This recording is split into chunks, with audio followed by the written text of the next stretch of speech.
Good morning, everybody. Thank you for coming as we welcome our new women's basketball coach. If I could ask one quick favor, if you do have your cell phone with you, if you could please either turn your ringers off or set them to silent, please, so as to not to disturb the press conference. That would be fantastic. Appreciate that. And with that being said, I will now turn things over to Loyola Athletic Director Steve Watson.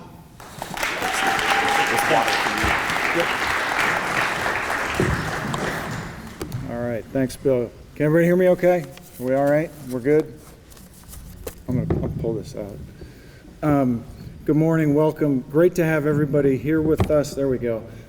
Special day. My name's Steve Watson. As Bill said, I'm the athletic director here at Loyola, and I get the privilege of introducing our head basketball coach here in a second. But first, I want to thank and recognize a few people. I'm going to quickly talk about the search, and then we'll get a chance to hear from Allison, because I know nobody came here to listen to me.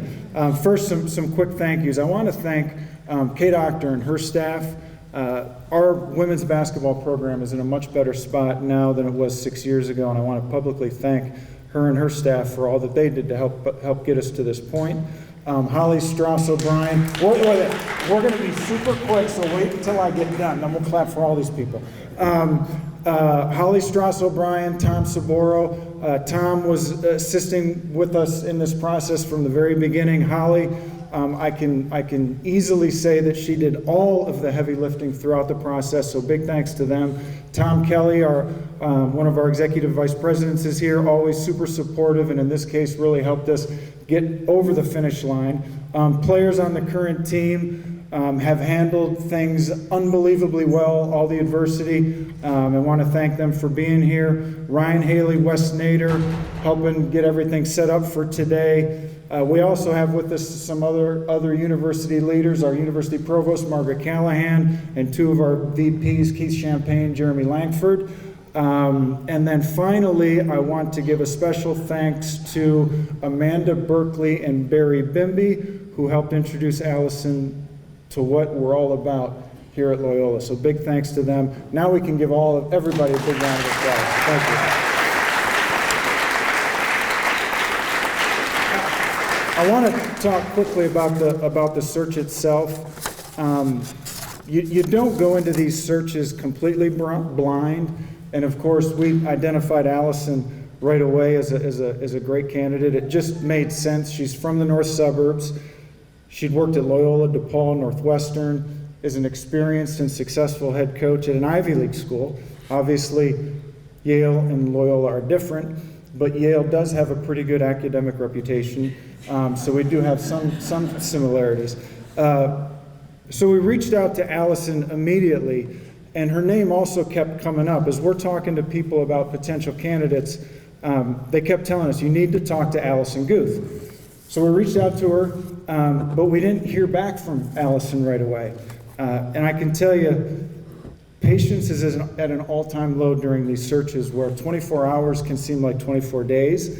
And when you don't hear from someone, that's when the angst starts a little bit, and the internet searches kick into high gear. And the internet can turn up all kinds of stuff. And a little fun fact I found interesting that wasn't in the press release or in Allison's bio. Allison scored, we know that they won a state championship at Buffalo Grove. She scored 7 of her team's 9 points in the overtime in leading Buffalo Grove High School to the Illinois State Championship, beating a team they lost to earlier in the season by 33 points. Quite an achievement. You can clap for that. I thought it was kind of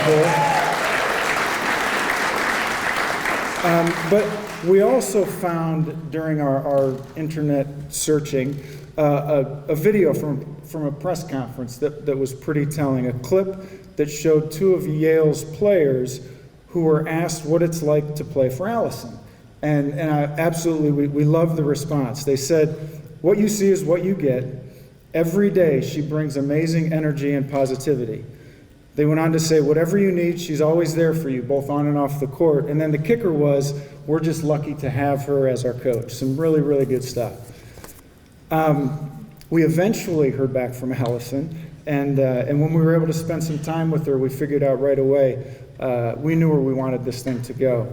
And before I do the final intro, I have to say, It's great to see the family and friends here. I've heard from tons of people over the course of the last few days who are friends with Allison and her family. And one of our alums in particular, he said to me that he knew Allison's grandfather's brother, Guth, from his days at the Chicago Board of Trade. And he described Fritz as a great guy, wonderful family man. And then he tells me that Fritz had something like 10 kids, which was then confirmed to actually be 11 kids. So we shouldn't be surprised that there are a lot of Guths here. And I think this is probably something that we're going to have to get used to, because I think they're going to be coming out in droves for our games. So huge welcome to the Guth. So finally, and this also isn't in her bio, some of the things that we picked up pretty quickly from Allison. Infectious personality. She's incredibly enthusiastic. She's engaging, super polite. I loved when we went out to eat, and she was unbelievably polite with the waiters and waitresses, our servers. Just the exact kind of person you want representing your school, leading a team. The fit is obvious. We're so excited that Allison, her family, Jess, Garvey, and Ray, and all these Guths are back here at Loyola. We know that under Allison's leadership, the future of Loyola basketball is really bright. So please join me in welcoming our head coach, Allison Guth.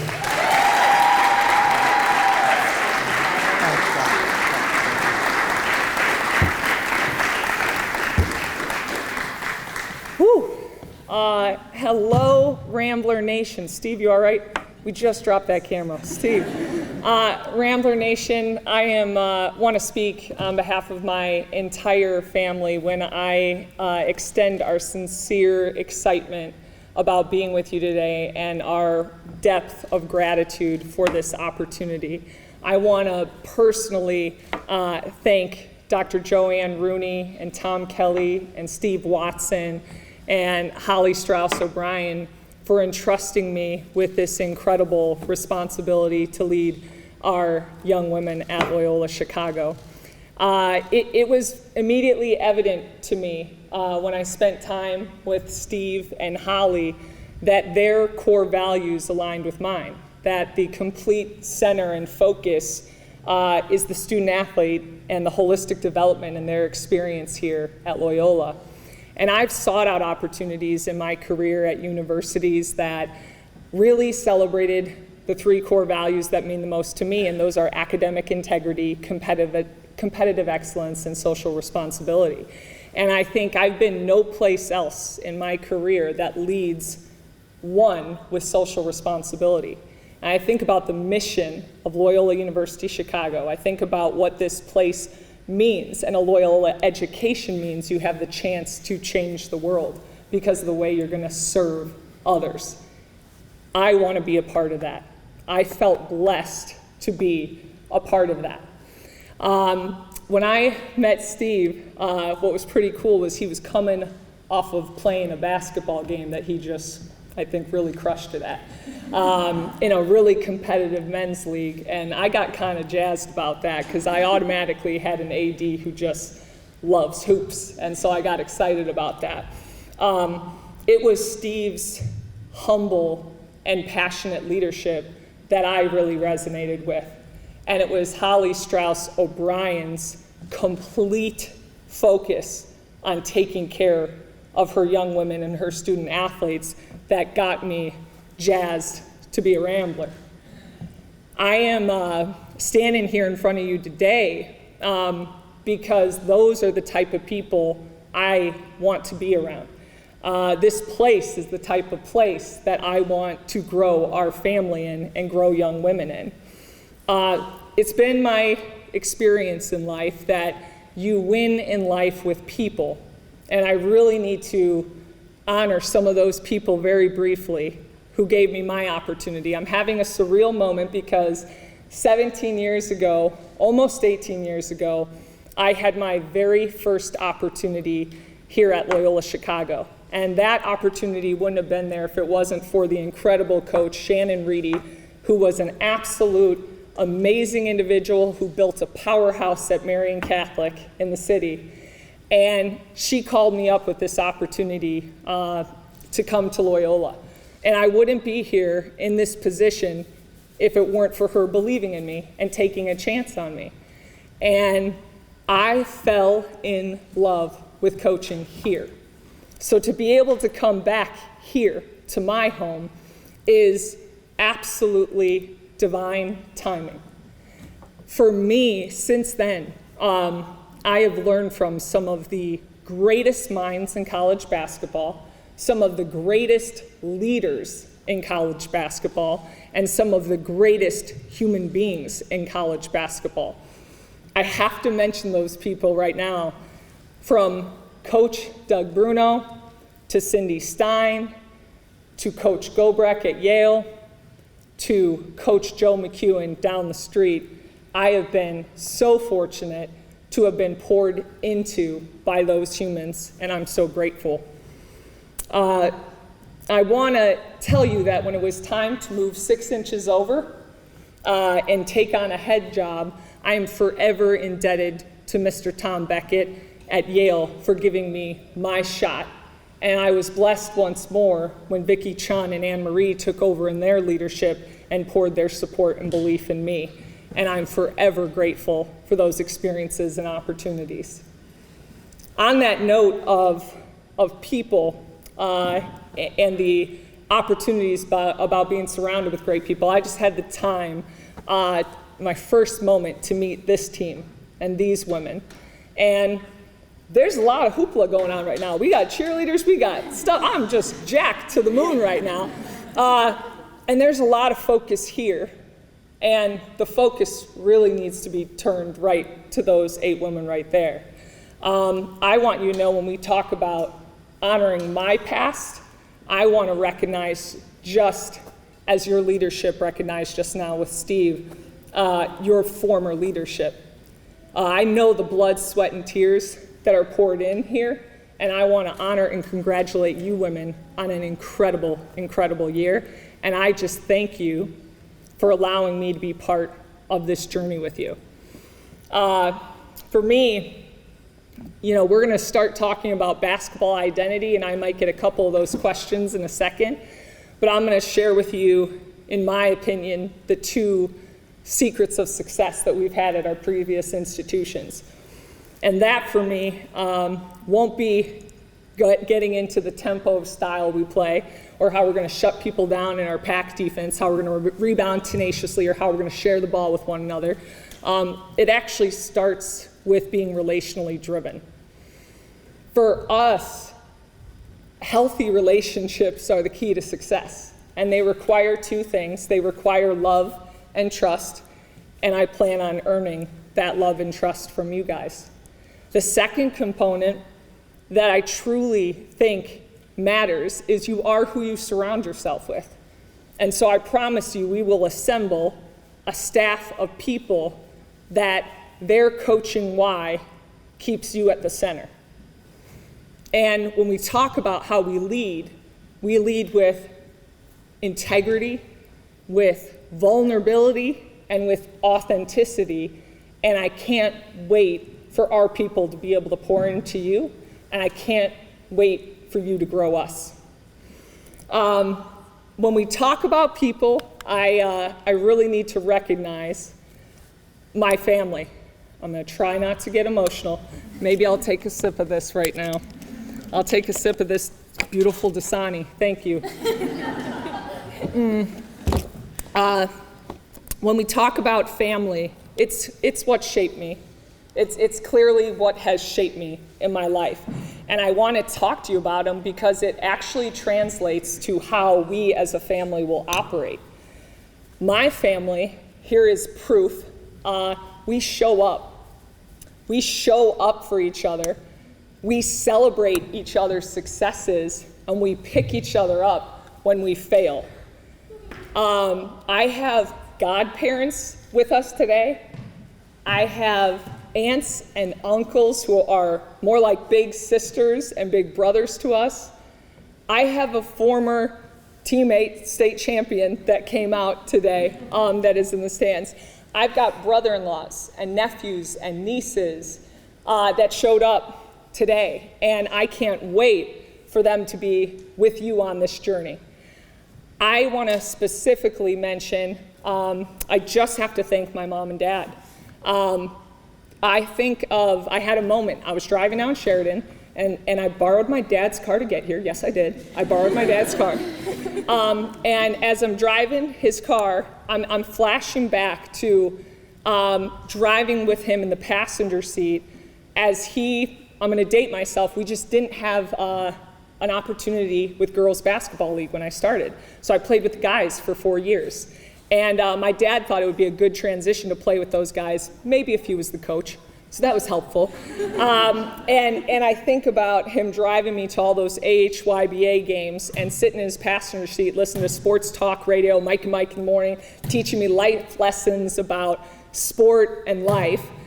And I was just thinking how lucky I was to just be here in this experience today. And my dad has taught me the value and the trait of what true work ethic looks like. I woke up every day and would come down to breakfast, and he would be already at 7 a.m. in his professional attire, getting ready to go off to work, leave the house by 7:30, to go work as a mechanical engineer and to work his tail off at that company to then have the opportunity to one day be the president of that company. And he does not want me to tell you this, how old he is. He's still doing that actually today, right now. I'm not going to tell you how old he is, but he's still doing that today. So when you talk about work ethic, I've seen it. I've seen what can happen when you pour into it, and I've seen the level of responsibility of taking care of our family that he placed at the front and foremost. I have to thank my mom. My mom is the definition of servant leader. She is the absolute definition. And when I say that, you can look it up, you do your internet research. She earned the Gold Heart Service Award in our town for her lifetime service, whether that was Meals on Wheels programs, whether that was helping with the hearing and seeing impaired, whether that was delivering Eucharist to those who couldn't get to church. That's my mom. So the idea to understand that this is not about you, this whole experience on this earth is not about you, it's about serving one another. I'm so grateful to get that from my mom. I have 2 sisters here today, Caroline and Jennifer, that are my very best friends. And when I think about how proud I am of who they are professionally, my sister works at the world's largest PR firm, Weber Shandwick downtown. My little sister pours into growing the youth of America as a teacher and as a coach herself. I think about professionally being as proud as I am of them. They are my role models for who they are as wives and who they are as mothers. And I am so jazzed to be hanging out with you now, way more often as we're back in town. And I have to just say to my wife, Jess, and to Ray and Garvey, who Ray is playing with the car and not listening at all what is going on. I am so thrilled that, Jess, we get the chance to raise our family with our family.